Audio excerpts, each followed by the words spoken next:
Google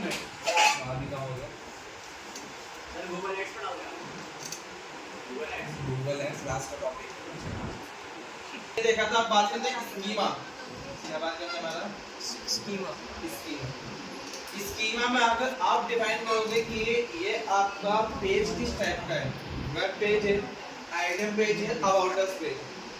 पहले default में होता है, हमारे क्या है डिफॉल्ट में पोस्ट पेज है। नीचे आकर के आप बताओगे आर्टिकल है, ब्लॉग पोस्ट है, सोशल मीडिया पोस्ट है, न्यूज आर्टिकल है, किस कैटेगरी के अंदर आता है। तो मैंने कहा ये मेरा आर्टिकल है मेरे पास, इतना होता है, अच्छी बात है। चलो अब मैं आ रहा हूँ सोशल में। कहाँ पर सोशल में जब नीचे स्क्रॉल करके आओगे, यहाँ पर आपको दिखाई देगा एक इमेज नाम का ऑप्शन। क्या मिलेगा? इमेज नाम का ऑप्शन। यहाँ से आप ऐड कराओगे कि अगर कोई पर्सन इसे एज अ शेयर करता है सोशल मीडिया पे कहीं पर, तो आपकी इस पोस्ट में कौन सी इमेज शो होने वाली है उस पर्सन को। वापस ध्यान से सुनना, अगर आपने as a SEO friendly post बना के रेडी कर ली और आप उस पोस्ट को बनाने के बाद आप चाहते हो कि अगर कहीं भी ये पोस्ट शेयर हो किसी के पास, तो शेयर करने के बाद तो एक इमेज दिखाई दे जो मैं बताने वाला हूँ। तो देखो होगा कई बार अगर किसी वेबसाइट का लिंक पेस्ट करो या कोई भी कॉपी या आप रीडली पेस्ट करवाओ या कोई पोस्ट में पेस्ट करा के भेजोगे किसी व्हाट्सएप पे, ऑटोमेटिकली इमेज बनी आ जाती है लिंक के साथ। आती है? किसने देख रखी है इमेज? तो 2 दिनों ने देख रखी है। कभी आज तक लिंक शेयर नहीं करा व्हाट्सएप पे? तो 4 जने जानते हैं, किसी को पता नहीं लिंक शेयर नहीं। पोस्ट का अकॉर्डिंग जैसे पोस्ट आएगी तो उसके नीचे का ऐसा लिंक आर्टिकल का टाइटल निकल आएगा, आर्टिफिशियल इंटेलिजेंस। अपने माँ को उठा के ले जाना सर, इससे तो बच्चा भी नहीं डरेगा। यहाँ पे ऐड करा, अप्लाई करा टाइटल। अब जब भी कोई शेयर होगा तो क्या आएगा, वो टाइटल निकल के आएगा। नीचे भी जनरेट करा दी मैंने, हाथ वाली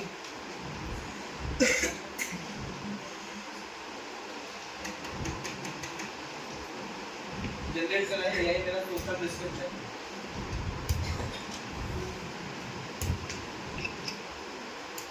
सही नेटवर्क की वजह से स्लो काम करते हैं या स्लो ही चलता है? ये जो जनरेट करता है इंटरनेट से, तो ये नेटवर्क की वजह से लगता है थोड़ा। ठीक है, जहाँ पे आपको डिस्क्रिप्शन दिखता है, कई बार चेक करना है, कभी सोशल शेयर करते हो तो इस तरीके से लिंक शेयर होता है और एक इमेज आते हैं, उनसे टेक्स्ट और इंफॉर्मेशन। अब क्या होगा, अगर कोई इस पोस्ट को शेयर करेगा व्हाट्सएप पे कहीं भी, तो यहाँ पे ये टाइटल लिखा आएगा उसके सामने और उसके साथ साथ ये नीचे का डिस्क्रिप्शन आ जाएगा। पहले गूगल का कर लिया आपने, सोशल का करा दिया, नीचे आके आपको जो इमेज अटैच करानी है, जो टेक्स्ट अटैच करना है कराओ और अटैच कर दो सोशल डिस्क्रिप्शन, बन के तैयार हो। अब यहाँ पे एक्सपीरियंस पेड रहता है, उसका मैं जहाँ नीचे आ जाना उसे चुका देखने में तो वहाँ सामने ऐड होता है, बट नीचे फ्री रहता है। यहाँ पे एक इमेज लगा देना, यहाँ पे जनरेट करा है सोशल टाइटल।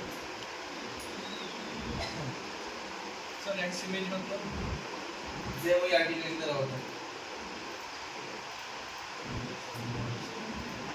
सोशल शेयर करने में।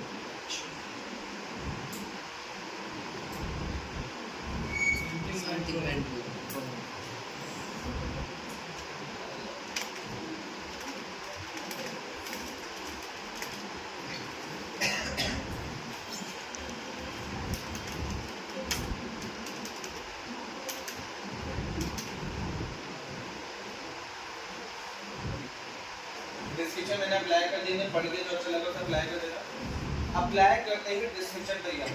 याद रखना, अगर आप योश ऐसे इस्तेमाल करा दो, सारे काम योश ऐसे खुद ब खुद कर रहा है, मेहनत करनी नहीं पड़ रही है। डिस्क्रिप्शन निकालना नहीं पड़ रहा, टाइटल निकालना नहीं पड़ रहा, सोशल शेयर करने पे क्या इमेज दिखाने लगेगी, उसके लिए आपको कोई ज़्यादा काम नहीं करना पड़ा, डायरेक्ट इमेज बता दो। ये फ़ायदा होता है योश से चीज़ का। अब जो नालायक बेटे को स्कीम देखने होंगे हम सोचेंगे कुछ तो बताया सर। सेव करा, सेव कर दे। अब मेरी एक जो पोस्ट है बनके तैयार हुई है मेरे पास तैयार। कुछ इस तरीके से हम क्या काम करते हैं, अपनी एक योश एसईओ के साथ एसईओ फ्रेंडली ब्लॉग पोस्ट बना के रेडी करा दो। कंफर्म है पूरा? करा लोगे? बाहर निकला। अब एक ऑप्शन दिखा रहा हूँ, योश एसईओ के अंदर जाना,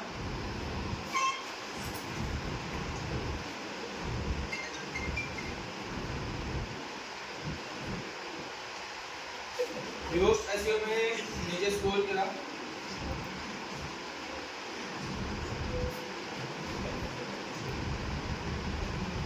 पहले ऑन कर देता है, बता देते क्या क्या काम होता है तो हमारे तो ऑलरेडी हो गया था सब कुछ पहले। यहाँ तो हमने ऑलमोस्ट आधा कर लिया था। यहाँ के सारे तीन हमारे पीछे नहीं पड़े थे क्योंकि वो पेड़ रहते थे। ठीक है, अब जैसा हमने पोस्ट को हैंडल कराया था उसी तरीके से पेजेस को हैंडल कराना पड़ता है। पेज में आकर ऑल पेज। अब अभी मैंने आपको बताया था लास्ट क्लास किसके जरिए, लास्ट क्लास मैंने वर्डप्रेस के जरिए बताया था डायरेक्ट। अब मैं बता रहा हूँ एलिमेंटर से कैसे करवाना है। जैसे मैं होम पेज में गया, अब होम पेज में एलिमेंटर से एडिट हुआ है, क्या हुआ मेरा एलिमेंटर से एलिमेंटर। दिक्कत ये है यहाँ पर उसका कोई कंटेंट शो नहीं हो रहा, नहीं हो रहा शो, और ना कोई इन्फॉर्मेशन शो हो रही भाई, कुछ शो नहीं हो रहा। तो इसके लिए कहाँ जाना पड़ेगा, एलिमेंटर में जाना पड़ेगा। अब जब मैं एडिट करने आता हूँ एलिमेंटर के साथ, तो एलिमेंटर के साथ एडिट करने के बाद मुझे यहाँ तो कोई ऑप्शन दिखता ही नहीं जो क्यों नाम का साइड बार में कहीं शो नहीं होता कि एलिमेंटर के अंदर कहाँ से एडिट होगा भाई, शो ही नहीं हो रहा। जब भी आना तो बेचारा रास्ते में इतना करने के साथ ही नीचे का मैंने इसके लिए कॉन्टेक्ट करा, पेज तैयार पेज तो बहुत बड़ा है, आपको सब इन्फॉर्मेशन अटैच है पर इसका ऑप्शन देखने का मुझे। तो इसके ऑप्शन देखने के लिए आपको जाना पड़ेगा सेटिंग में। कहाँ जाना पड़ेगा, सेटिंग में आके आपको दिख जाएगा योस्ट एसईओ नाम का सेटिंग दिखा है यहाँ पे। यहाँ से आप हैंडल करोगे अपने इस पेज की इन्फॉर्मेशन। अब नीचे आना, एक फोकस कीवर्ड लगा देना जो भी आपका रहने वाला है। अभी के लिए मैं अर्थ लिख दे रहा हूँ, फाइंड करके लिखना है यहाँ से, नहीं तो रैंडम वेक्टर बना के यहाँ पे ज्यादा नहीं करने वाला।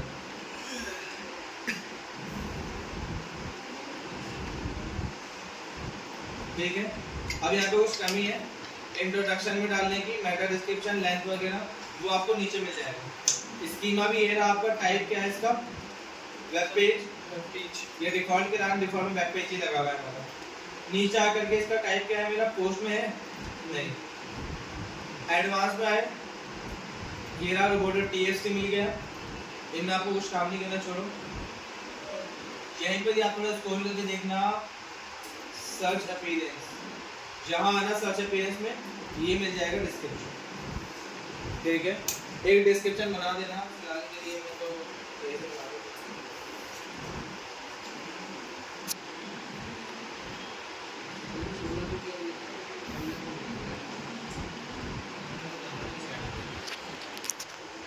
यार ऐसे मेहनत करने की बढ़िया है, सब काम में जनरेट एआई हो गया, जनरेट एआई हो गया। 2 साल बाद पूरे अभी ऐसे बन गई है, तो अभी भी यही बनना है। अरे नहीं मतलब उससे बस बोलूंगा वेबसाइट बना के कुछ आ रहा है, बिल्कुल ही मेरी कंपनी खड़ी कर दो। ठीक है, इतना कर जल्दी रह गया, रिटर्न टू योर बस। जिस तरीके से मैंने क्या है अल्टर करके आपको इंटर आउटबाउंड लिंक कैसे गायब होगा, ये दूसरे इस पेज में एक ऐसी लोकेशन ढूंढना जहां पे आप दूसरे लिंक को अटैच करा दो। इस तरीके से आप पूरे पेज को बनाओ और बना के आप इसका पूरा एसईओ करवा लोगे। ये काम होता है मेरा योस्ट एसईओ नाम का, इसका मेरा योस्ट एसईओ। तो कुछ इस तरीके से हमने क्या काम करा है, ऑन पेज एसईओ बना के रेडी। अब मैं एक दूसरी कोर्स से बाकी फास्ट खत्म करूंगा योस्ट एसईओ को।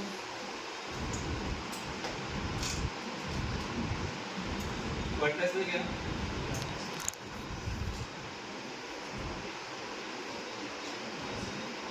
पोस्ट नाम का रहने पोस्ट लास्ट क्लास पोस्ट तो समझ नहीं आया था क्या कर रहा था। तो अभी के लिए पोस्ट के लिए जो वर्ड लिया मैंने अपना, sir without Yoast SEO SEO तो है, विदाउट योस्ट एसईओ भी हो सकता है। अभी बिना योस्ट एसईओ के भी कर सकता है, बहुत मुश्किल होगा सब कुछ करने में।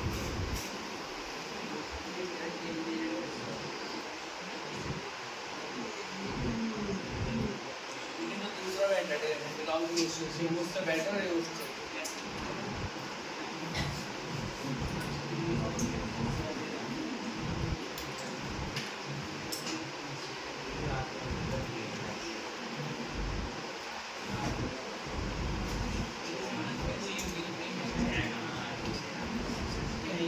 अबे नहीं यार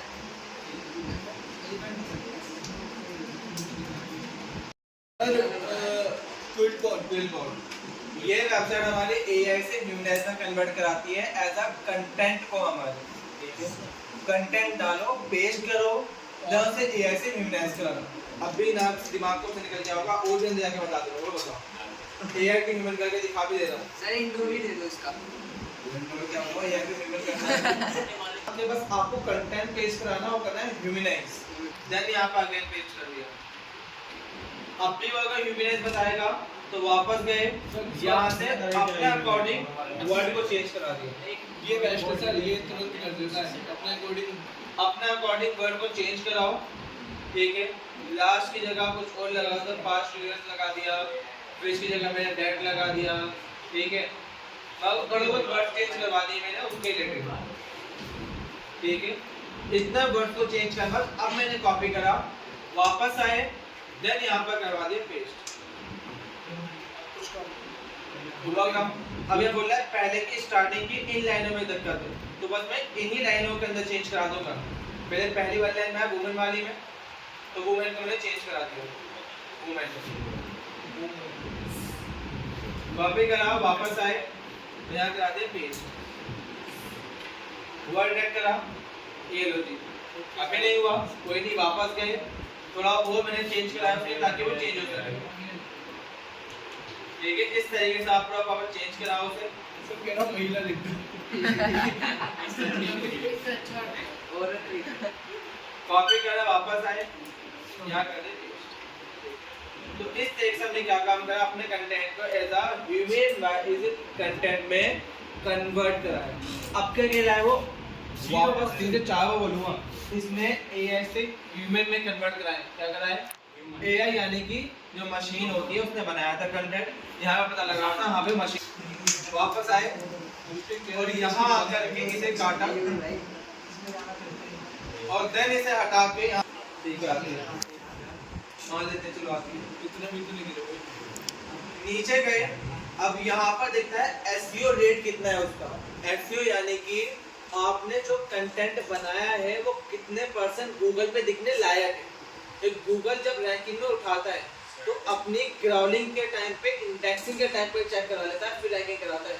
अगर याद हो ना, छुट्टियाँ करी हो तो किसी ने उस टाइम की, तो याद करो मैंने बताया था सर्च इंजन काम कैसे कराता है। सर्वर से वेबसाइट उठाना, तो उसे क्या करना सर उसे फिल्टर क्रॉलिंग करना, पहले क्रॉलिंग करने के क्रॉलिंग में कहते हैं फिल्टरिंग चलती है, सिक्योर वेबसाइट अलग, अनसिक्योर, वहां से हमारी वेबसाइट निकल जाएगी। उसके बाद आती है इंडेक्सिंग, इंडेक्स में बांटना कैटेगरी वाइज, देन उसके बाद आती है रैंकिंग। तो रैंकिंग में एल्गोरिथम इस्तेमाल होती है गूगल की खुद की, और वो एल्गोरिथम के उस एल्गोरिथम के अकॉर्डिंग बता रहा है कि आपने अपने एसईओ उस एल्गोरिथम के अकॉर्डिंग नहीं करना है, ठीक है। अब यहाँ पे नीचे जाओगे तो नीचे आके वो ये बता देगा कि आपने क्या क्या गलती कर रखी है।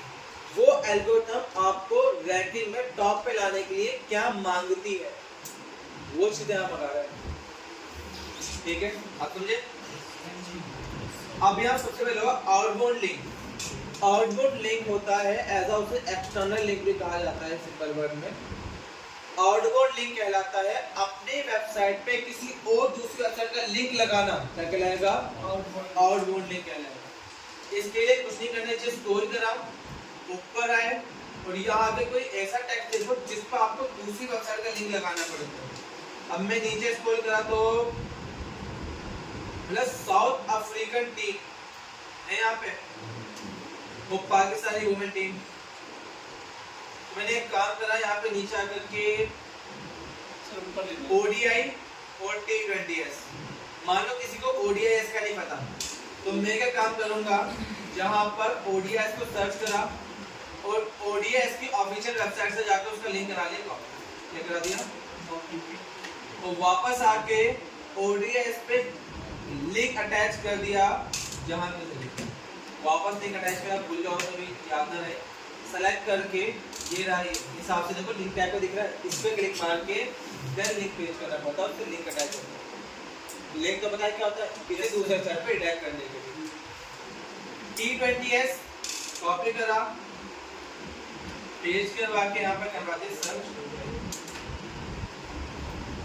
देन यहाँ पे आ गया T20S।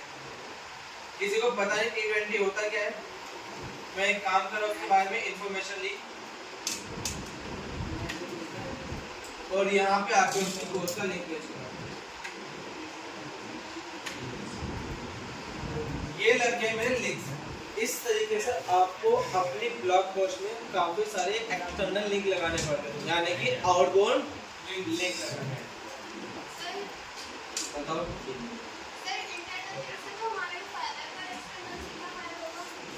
एक्सटर्नल से ये रहता है कि बहुत सारी ऑफिशियल वेबसाइट होती हैं जो वेबसाइट आप अपने अंदर नहीं लगा सकते ना, तो उसके लिए वहाँ का लिंक लगाने में फ़ायदा रहता है। खुद सोचो अगर बीच में किसी अमेजोन का नाम आ गया, तो अमेजोन फ्लिपकार्ट के लिए हम अपने वेबसाइट का लिंक लगा सकते हैं? नहीं लगाते, तो हमें दूसरे साइट लिंक लगाना पड़ेगा। ये फ़ायदा होता है, ठीक है। यूज़र को हमारी वेबसाइट से ही उसकी इन्फॉर्मेशन वहाँ जाके मिल जाती है। एक बात क्या चेक करना, नीचे आके आउटर लिंक क्या हो गया, इसी तरीके से ऊपर आ जाओ। अब यहाँ कहना आपका इमेज नहीं है, तो इमेज के लिए क्या काम करना है, मैं बस इमेज लगा रहा हूँ। यहाँ डायरेक्ट इमेज ऐड कर रहा हूँ। कॉपीराइट इमेज के लिए फिक्स समय का इस्तेमाल करना, लेकिन याद रखना बेशक। अब जो नहीं आया तो फिर दूसरी बात। यहाँ से बस एक आध इमेज लगा दो पोस्ट के ऊपर जो लगानी है। जितना करते हैं मेरी इमेज के साथ होकर तैयार हो गया तैयार। यहाँ चेक करो इमेज नाम का ऑप्शन भी गायब हो गया, बोला इमेज लगाए थे वो चालू हो गया। अब यहाँ पर कह रहा है अगर आपको एसईओ का कंटेंट लगाना है, एसईओ प्रॉपर यानी कि अपने इस पोस्ट को गूगल पे टॉप पे लाना चाहते हो, तो उसके अंदर इंटरनल लिंकिंग लगाओ। इंटरनल लिंकिंग यानी कि अपने ही वेब पेज के किसी और दूसरे लिंक को अटैच करना है, ठीक है।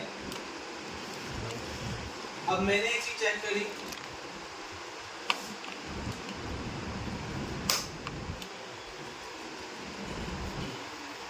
यहाँ पे एआई के बारे में तो होगा नहीं, तो एक काम करो रैंडम लिंक लगा दो अपनी वेबसाइट पे। याद रखना सिर्फ रैंडम लिंक है, कभी समझो तो ऑफिशियल लिंक यही लगाना पड़ता है।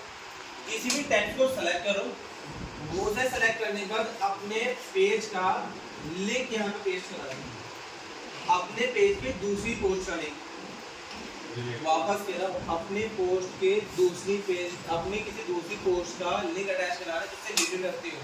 मान लो हमने पोस्ट किया एआई के ऊपर, एआई में पॉइंट आ गया प्रोग्रामिंग का, देखे लिखा हुआ प्रोग्रामिंग। अब किसी को प्रोग्रामिंग नहीं पता क्या होता है, और हमें याद आया हमने प्रोग्रामिंग की पहले से पोस्ट लिख रखी है, तो मैं अपनी उस प्रोग्रामिंग की पोस्ट का लिंक अपने एआई वाले में प्रोग्राम पे लगा दूंगा। इससे क्या होगा, अगर कोई मेरे एआई की पोस्ट पढ़ेगा, वो तो जहाँ देखा प्रोग्रामिंग, तो वो उस पर क्लिक मार के डायरेक्ट दूसरे कंटेंट में जाके पढ़ सकता है, ठीक है। इससे हमारे जो सामने यूजर हमारी वेबसाइट पर आया है ना कंटेंट पढ़ने, उसके सामने अलग इंपैक्ट बनेगा हमारी वेबसाइट का। उसके सामने ये रहेगा हमें जिस किसी भी इन्फॉर्मेशन चाहिए वो यहाँ से मिल जाती है। अगर किसी वर्ड का हमें नहीं पता, या फिर किसी वर्ड के अलावा किसी भी एक न्यू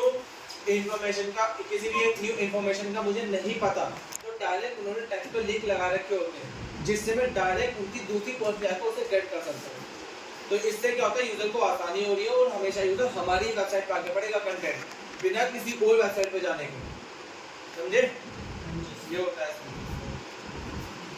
वापस आए, अब बोला की प्लेस और मेटा डिस्क्रिप्शन। सबसे पहले मेटा डिस्क्रिप्शन सॉल्व कराते हैं।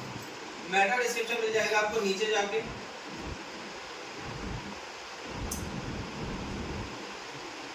ये रहा, फोकस को बढ़ा के व्यूअर्स में साइड पे गया, नीचे स्क्रॉल करवाया, सर्च अपीयरेंस, स्क्रॉल डाउन, दिया डिस्क्रिप्शन, मैंने जनरेट करा दिया। अभी के लिए मतलब फोकस कीवर्ड बताओ पहले, तो डिस्क्रिप्शन में फोकस कीवर्ड बता दे रहे हैं। फोकस कीवर्ड बताने पहले होता क्या है, फोकस कीवर्ड कहलाता है आपका एक वो कीवर्ड जो कीवर्ड आपकी पोस्ट में मल्टीपल टाइम रिपीट होता है, और जो आपकी पोस्ट का मेन टारगेट है। हमारी पोस्ट का मेन टारगेट है मैच, है हमारे पास मैच कौन सा, अफ्रीका वर्सेस पाकिस्तान, ठीक है। यहाँ चेक करो टाइटल में क्या लिखा हुआ है हमारा, वुमेन क्रिकेट। एक काम करा अभी के लिए इसे यहाँ पे इतना करते हैं, चेक करो यहाँ पे स्माइल आ गई, ठीक है। अब यानी कि ये मेरा मेन फोकस कीवर्ड हो गया, अब यहाँ से जो आपने मेन फोकस कीवर्ड रखा है ना, उस फोकस कीवर्ड को वापस कह रहा हूँ, जो आपने मेन फोकस कीवर्ड रखा है उसी फोकस कीवर्ड को इस स्लग में डाल देना। इस स्लग में डालने के बाद नीचे जनरेट डिस्क्रिप्शन आएगा, उसे जनरेट करवा देना। अब ये उसी कीवर्ड के अकॉर्डिंग हमारा एक डिस्क्रिप्शन जनरेट कर देगा पोस्ट पर। बन गया जनरेटर, ये लो जी फिलहाल हो गया काम हमारा, स्मैल हो गए तो पोस्ट में सब तैयार है। बोला अभी आपने की फ्रेज नहीं डाला आपका इमेज के ऑल्टरनेट में, तो एक काम करा मैंने, यहाँ से जो कॉपी करवाया टाइटल को, वो कैसे बता रहा हूँ, इमेज पे क्लिक करवाना इसे सॉल्व करने के लिए। वापस कह रहा हूँ की phrase in image alternative text को सॉल्व करने के लिए इमेज पे क्लिक करना है, देन साइड में आके जहाँ पे यहाँ से इमेज पे क्लिक मारने के बाद साइड बार में इमेज का ऑप्शन खुल जाएंगे। क्या खुल जाएंगे? इमेज के ऑप्शन, जहाँ वाले साइड बार वो वहाँ दिखता है ऑल्टरनेटिव टेक्स्ट, यहाँ करवा दें। अभी मैं कहना ऑल्टरनेटिव टेक्स्ट होता क्या है, आपने एचटीएमएल पढ़ा है और मैंने बता रहा था क्या होता है। सर जब इमेज लिखेंगे तो ये टेक्स्ट दिखता है। हाँ, इमेज जब लोड नहीं होगी, ये लोग भी बनकर तैयार हो गए। मैं ऐसे फ्रेंडली को अच्छे लगे कुछ रीडेबिलिटी में तैयार है पूरी कोई लगभग बस रीडेबिलिटी पहले थी, बस सब हेडिंग वाला है, वो सब हेडिंग कराई लोगे आप, सब हेडिंग को हटा फिर भी दिमाग काम नहीं करेगा आपको, मैं जानता हूँ वर्जन कोई होगा। यहाँ पे हेडिंग डिफाइन करनी पड़ेगी, क्या करनी पड़ेगी, यानी कि जो पैराग्राफ है पैराग्राफ बताओ ये हेडिंग है, तो हेडिंग को डिफाइन करो भाई, ये हेडिंग है, हेडिंग 2 है 3 है 4 है, ये बताओ, ठीक है। इन्हें H1 H2 कोई भी है, ठीक है, जो हेडिंग और हेडिंग प्रोवाइड कर दो सबको, यानी कि एक जगह लगा के बात करो। मैंने सबको हेडिंग प्रोवाइड करवा दे भाई, हेडिंग से सबकी हेडिंग डिफाइन करने के बाद यहाँ से हेडिंग डिफाइन होगी। याद रखना बाबा एक ही काम करा रहा हूँ, जब तो देख के बिल्कुल आपका काम कर रहा होगा थोड़ा चाहिए सब बुद्धिमान लोगों के लिए द्वार होता है। मुझे पता है तुम कैसे फिर इससे एक पोस्ट लिखवा दो अभी के अभी, ये मुझे नहीं कर पाएगा। वेबसाइट बताइए अपनी,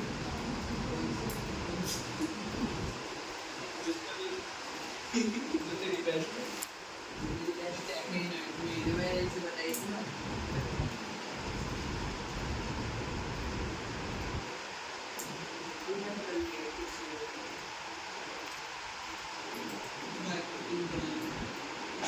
मार्कर के हेडिंग वाला ऑप्शन भी गायब हो गया। वो तो पहले एक बार में गायब हो जाता, बट रियलिटी में रियल पोस्ट के अंदर आपको प्रॉपर हेडिंग और सब हेडिंग डिफाइन करनी पड़ती है कि आपकी मेन हेडिंग कौन सी है, सब हेडिंग कौन सी है, उसके अंदर की सब हेडिंग कौन सी है। ये याद रखना as a SEO friendly post का सबसे इंपॉर्टेंट पॉइंट है हेडिंग डिफाइन करना, इंटरनल लिंकिंग लगाना, आउटवर्ड लिंक लगाना और एक मेन फोकस कीवर्ड का इस्तेमाल करना, ये सबसे इंपॉर्टेंट पॉइंट होते हैं। इतना करके क्लास में चलेगा स्कीमा मैंने बताया था भी क्या होता है, आप डिफाइन करते हैं बेसिकली आपके क्या है पोस्ट किस टाइप की, इस टाइप की ब्लॉग पोस्ट है, आर्टिकल है, बता दो, सोशल मीडिया पोस्ट है तो सोशल मीडिया लगा दो, न्यूज़ आर्टिकल है न्यूज़ का बता दो। अभी डिफॉल्ट लगते हैं ना आर्टिकल, सोशल का करके वही आ गया। जब कोई पर्सन आपकी इस पोस्ट के पब्लिश होने के बाद उसे व्हाट्सएप, इंस्टाग्राम, फेसबुक कहीं भी शेयर करता है तो वहाँ पर कौन सी इमेज शो करानी है वही कहलाता है ये ऑप्शन, ठीक है। यहाँ से अपनी इमेज बता दो कि अगर कोई शेयर करेगा यहाँ पे ये इमेज दिखाना, उस पर्सन को जनरेट करा दिया, टाइटल जनरेट करा दूंगा, डिस्क्रिप्शन नहीं है, वही बना के रेडी कर देंगे, ठीक है। इस तरीके से होता है, बस अपना पब्लिश करा, पब्लिश करके साइट पर आए और जब रिफ्रेश करा, हालांकि साइट पे नहीं पोस्ट देखने आना है तो ये जो मेरी पोस्ट बन के भी तैयार हुई है, अब ये मेरी एक एसईओ फ्रेंडली ब्लॉग पोस्ट है जो गूगल पे रैंकिंग में आएगी, ठीक है। तो कुछ इस तरीके से हम क्या काम करते हैं, एक एसईओ फ्रेंडली ब्लॉग पोस्ट बना के रेडी कराते हैं, क्या कहते हैं as a SEO friendly blog post बना के रेडी देखिए ना, भूल जाओगे एक दो उनके बारे में जाते लोग इंस्टाग्राम पे रील सर वैसे इसकी रेंडर बना देंगे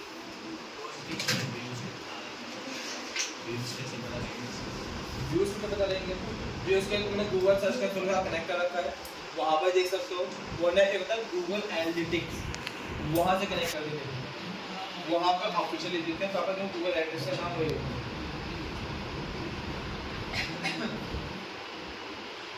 कंट्रामी कैसे करा ये शर्त?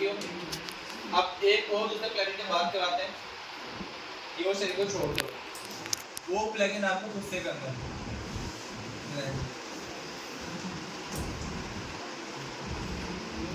क्या नाम है? रैंकमैन। नाम रखने के लिए रैंकमैन एसईओ इस्तेमाल में आता है एसईओ कराने के लिए ही आपकी वेबसाइट, ये भी आपकी वेबसाइट को गूगल में रैंकिंग में लाने में हेल्प कराता है। और सबसे इम्पोर्टेंट बात ये याद रखना, कभी भी एसईओ कराओ तो एसईओ कराते समय किसी एक प्लगइन को इंस्टॉल करना, मल्टी प्लगइन इंस्टॉल मत करना। पता लगे एसईओ का ये प्लगइन इंस्टॉल कर दिया, योस्ट भी कर रखा है, रैंक भी कर रखा है, ऑल इन वन भी कर रखा है, कोई नया प्लगइन पता लगा उसे भी इंस्टॉल करके डाल दिया। ये काना है मत करके बैठ जाना। इससे क्या होता है कि एसईओ एबिलिटी बेकार होती है, यानी कि आपने एक काम मल्टीपल लोगों को डाल दिया, जबकि हर एक काम प्लगइन अलग अलग तरीके से करा रहा है। तो इससे क्या होगा, आपकी रैंकिंग बिगड़ेगी। योस्ट एसईओ अलग तरीके से करा, रैंक अलग तरीके से करा है, और अगर ऑल इन वन एसईओ अलग तरीके से करा है, तो अब जब तीनों को कंबाइन कर दोगे तो तीनों में से कोई अच्छे से नहीं करा पाएगा। बेस्ट को योस्ट से तो सारे फॉलो करो, यूज भी करेंगे, लेकिन बट रैंकमैन एसईओ को यूज करके इस्तेमाल करना मत भूलना। रैंकमैन एसईओ है सेम इस तरीके से, ठीक है, आपको इसे अपनी वजह से इस्तेमाल कराना है, करा लो जैसे भी हमारे वेबसाइट के अंदर से कीवर्ड्स के ऊपर, ठीक है, टेक्स्ट के ऊपर, उसके फोकस कीवर्ड के ऊपर, उसके डिस्क्रिप्शन के ऊपर, उसके टाइटल के ऊपर, उसके अंदर उसे कनेक्ट करना पड़ रहा था, हमें सर्च इंजन के साथ करना पड़ रहा था। एक सिंपल फॉर्म में जो हम एसईओ करा रहे थे ऑन पेज एसईओ में, ध्यान से देखा जाए तो ऑन पेज एसईओ के अंदर सारे काम में वेबसाइट के अंदर से करें, यानी कि वेबसाइट का एक्सेस हमारे पास होना चाहिए। अब बारी आती है of page SEO. Of page SEO के अंदर सारे काम होते हैं वेबसाइट के बाहर से, जिससे मुझे वेबसाइट के एक्सेस की नीड नहीं पड़ती। मैं बिना वेबसाइट के एक्सेस के भी ऑफ पेज एसईओ करा सकता हूं। ऑफ पेज एसईओ लाया गया था बिकॉज